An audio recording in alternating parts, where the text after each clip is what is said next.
I'm Tracy Baxter with today's Record Newswatch. The move to put the operation of Ulster County's Golden Hill Healthcare Center into private hands took a giant step forward today with word that a chosen buyer had been selected for the Kingston facility. The sale, pending state approval, would be for $11.2 million to Susquehanna Realty Corporation, representing a partnership between Dr. Anthony Bacci and Martin and Edward Farbenblum. Three men with holdings that include other skilled nursing facilities in the state. Susquehanna Realty was one of 6 bidders for Golden Hill, and as part of their purchase, the corporation plans to build a Parkinson's disease care center along with a cardiopulmonary rehab unit. More details on the impending sale will be available here at Record Online and in tomorrow's Times-Herald Record. A 54-year-old Ellenville woman suffered second-degree burns when fire erupted in her bedroom last night. It happened shortly after 9 p.m. at a bungalow residence at 140 Berm Road. Ellenville Fire Chief Howard True says the woman, who was the only occupant of the one-story dwelling, suffered non-life-threatening burns to her face and chest and was airlifted to Westchester Medical Center. The bungalow remains standing, but Chief True says most of the home's contents were destroyed and a small dog perished in the blaze. An early report indicated an electric blanket could have been the origin of the fire, but the cause remains under investigation. In the city of Middletown, the search is on for a suspect following a shooting last night. City police say a 24-year-old Middletown man was shot 3 times. He was initially taken to Orange Regional Medical Center, then flown to Westchester Medical Center, where he was listed in fair condition and is expected to survive. The shooting happened shortly before 9 p.m. on Wickham Avenue near Lake Avenue. Police were looking for possible eyewitnesses as part of their ongoing investigation. Jardell Ward is expected to be sentenced to 15 years in prison. Now that he's filed a guilty plea, the 25-year-old Brooklyn man had pointed a stolen pistol at a New Windsor police officer during a traffic stop back in January. Ward was shot by Officer James Hurley. He would later recover from the wound. Ward pleaded guilty to a gun possession charge in Orange County Court. The gun Ward was carrying had been reported stolen following a burglary.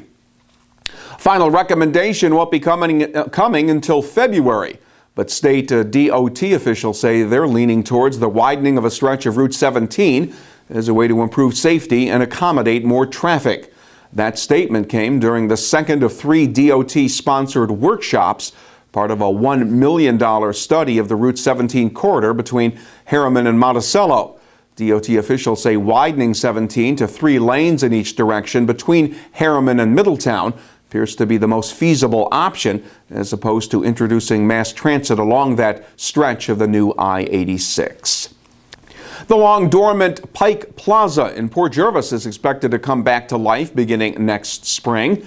New owner Ellicott Development Company plans to begin construction in March and finish up in September. Company rep David Hall says both local and national retail tenants have been found for 16,000 square feet of the plaza, with a goal to have up to 40,000 square feet occupied by summer. Meantime, the hunt continues for a grocery store tenant. Prior to its sale, the plaza was closed in June of 2011 after flooding from a roof collapse exposed major structural deficiencies. Statistics show nearly 80% of the children in New York State experience dental decay by the end of high school, with lower income children at increased risk for oral health problems. That's why Dr. Thomas Littner paid a visit to RECAP's Head Start program in Middletown this morning to provide free dental screenings for their preschoolers whose families don't have insurance or the financial wherewithal to make dental health a priority. Everybody's budgeting, everybody has their priorities, and a lot of times the priorities are putting food on the table and the rent and different things like that. And let's face it, dentistry is expensive, and so anything I can do to help lighten the load or to help the community, it helps them out tremendously money-wise and health-wise. A survey conducted by the State Department of Health involving third-grade children found that only 70% of them had visited a dentist in the past year. And for the fifth straight year, Farmside Acres in Cornwall served as a local drop-off point for donated Christmas trees that are going to military families in our area, many of them with a loved one deployed overseas this holiday season. It's part of the National Trees for Troops program. And Thursday, Marines stationed at the Stewart Air National Guard Base load the trees on a FedEx truck bound for local bases for families in need of a little Christmas boost. It's good. We've had people come here 10 o'clock at night dropping off trees, buying them at Home Depot, and it's a good thing here. So we're kind of excited about it. But this year we got, I think, close to 200 trees here. They're all staying local too. They're going to go to Stewart Field. I think some are going to Camp Smith this year too, down in Peekskill area. Tree donations at Farmside Acres have grown from about 80 5 years ago to more than 200 this year.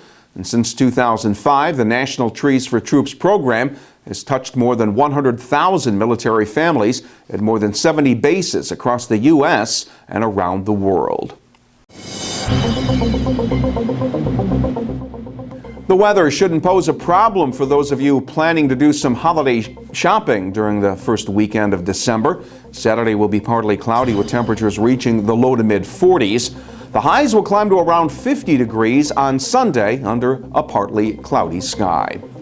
Record Online is the place to find news when it breaks. And for a complete look at all that's happening, pick up the weekend editions of the Times-Herald Record. For Record Newswatch, I'm Tracy Baxter.